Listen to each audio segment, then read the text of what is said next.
The movie opens with Professor Julian giving a university lecture about Neanderthals, an extinct group of archaic humans.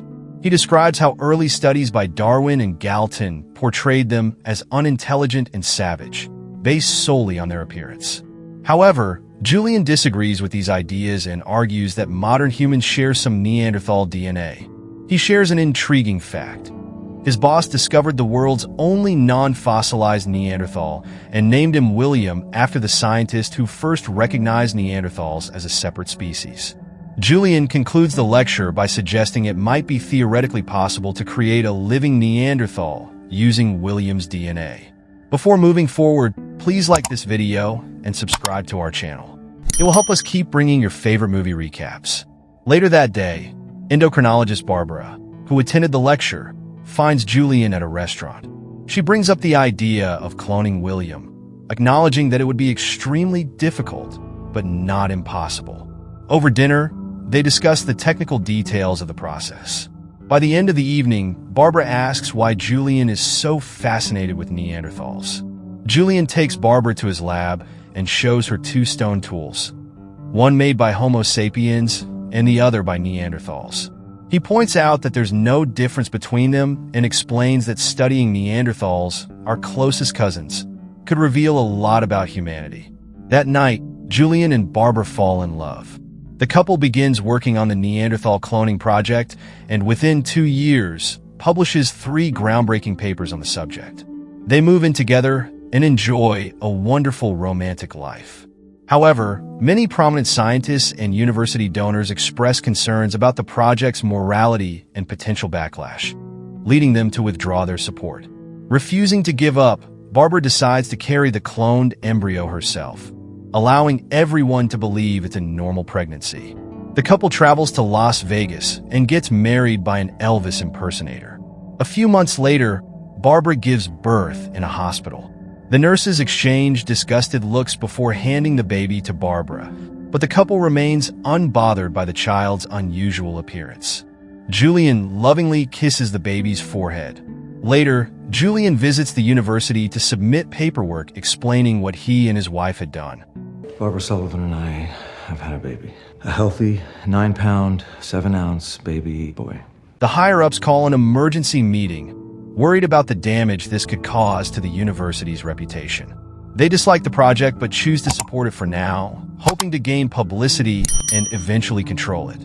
The next morning, Julian holds a press conference to announce the creation of a Neanderthal clone using cell nuclear transfer.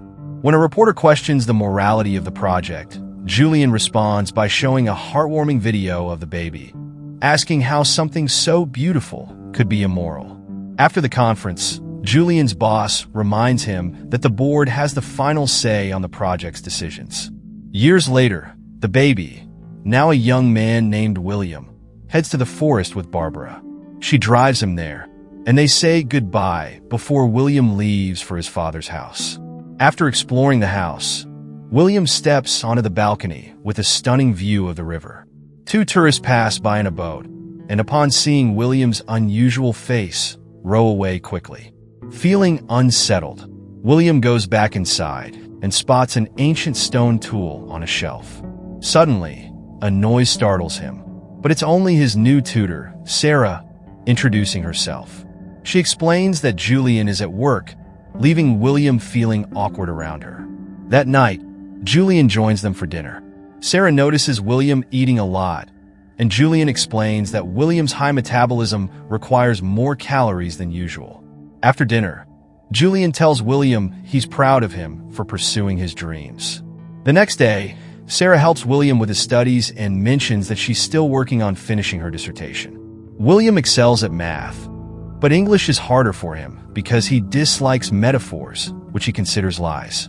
Meanwhile, at the university, Julian talks to his class about his project. When the project began, protesters showed up daily, claiming that cloning was immoral and a sin against God. However, William grew up like any normal child, cared for lovingly by Julian and Barbara.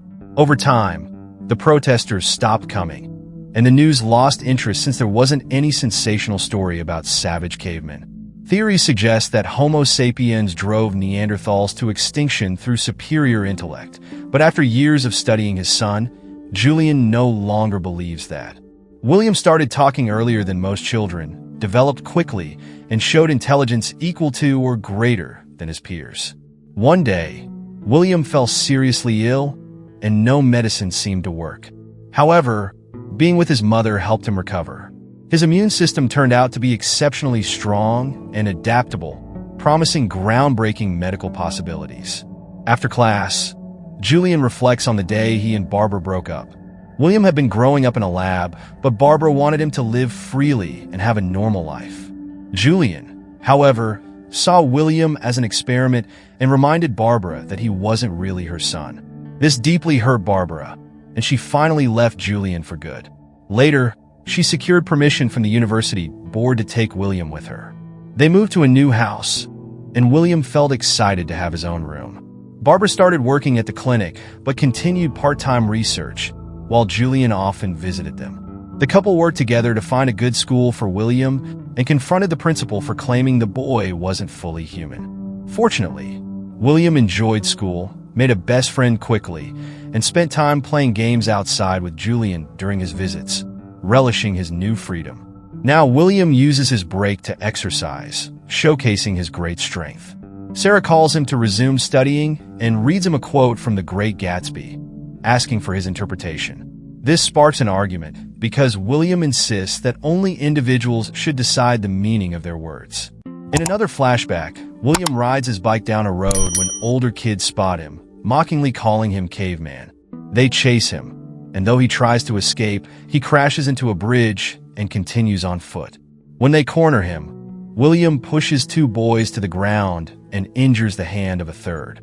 Later, at the police station, the injured boy's mother demands William be locked up for being dangerous, but the cop dismisses everyone, saying he can't take action over a simple children's fight. Barbara told William to walk away whenever someone mocked him to avoid trouble after they went home. William then searched his name on the internet and found articles about his birth and the protests. As he read about Neanderthals, he saw that everyone thought they were savages. Over time, Barbara started dating a new man, and Julian stopped staying for dinner during his visits.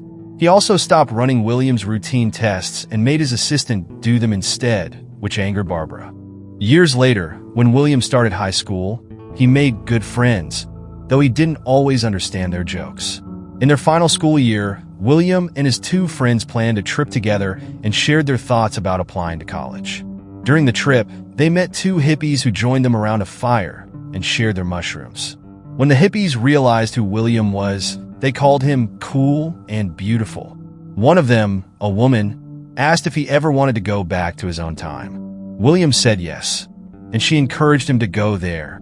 Meanwhile, one of his friends threw up from eating something nasty.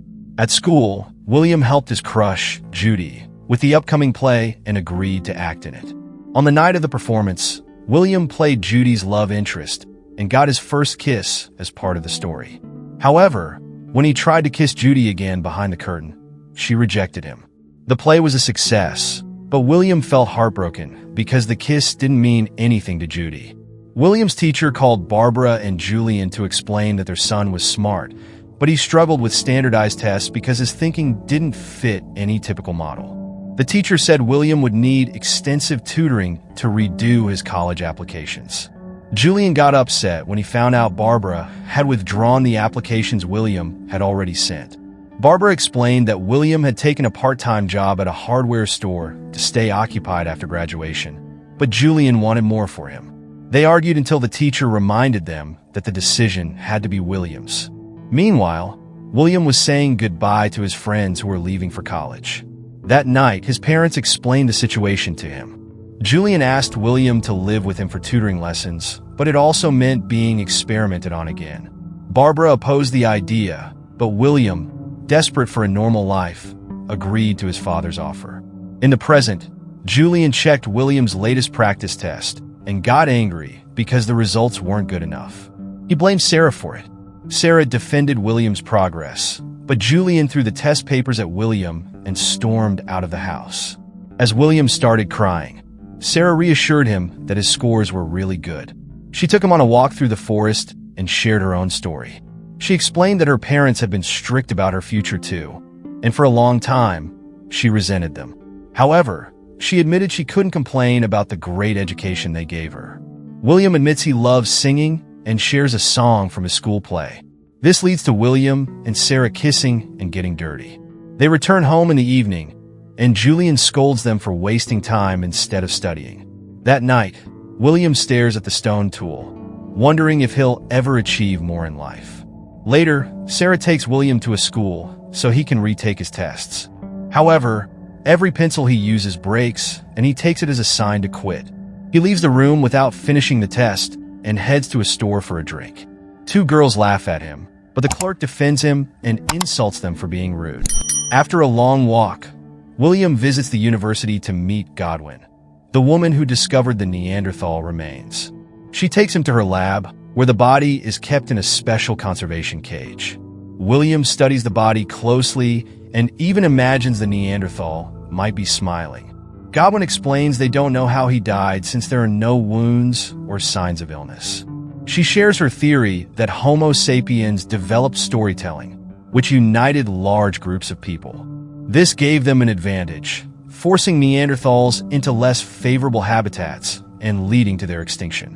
When William asks about these stories, Godwin explains they include religion, political hierarchy, and family tales. People once went to war and died for things like this. William struggles to understand how believing lies made Homo sapiens intelligent. He believes Neanderthals were driven to extinction only because of superior numbers. Declaring that he doesn't belong here, and neither does the man in the box, William walks away despite Godwin's attempts to convince him otherwise. Meanwhile, Sarah searches for William but can't find him anywhere, so she asks Barbara for help. Moments later, William sneaks into Julian's lecture and interrupts when Julian refers to his son's life as his work.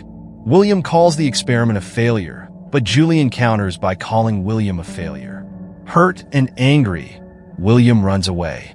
Julian follows him to apologize, claiming William provoked him by humiliating him in front of the class. William retorts that Julian humiliated himself and adds that Julian isn't his father. Furious, Julian slaps William. William tries to leave again, but when Julian grabs him to stop him, Julian accidentally drops the stone tool. Both reach for it at the same time, and William punches Julian, knocking him out in a moment of instinct, as if defending his belonging. Horrified by what he's done, William freezes. Students gather, calling William a savage and taking pictures. Overwhelmed, William runs away. Barbara finds Julian unconscious and calls Sarah to warn her that the police are looking for William.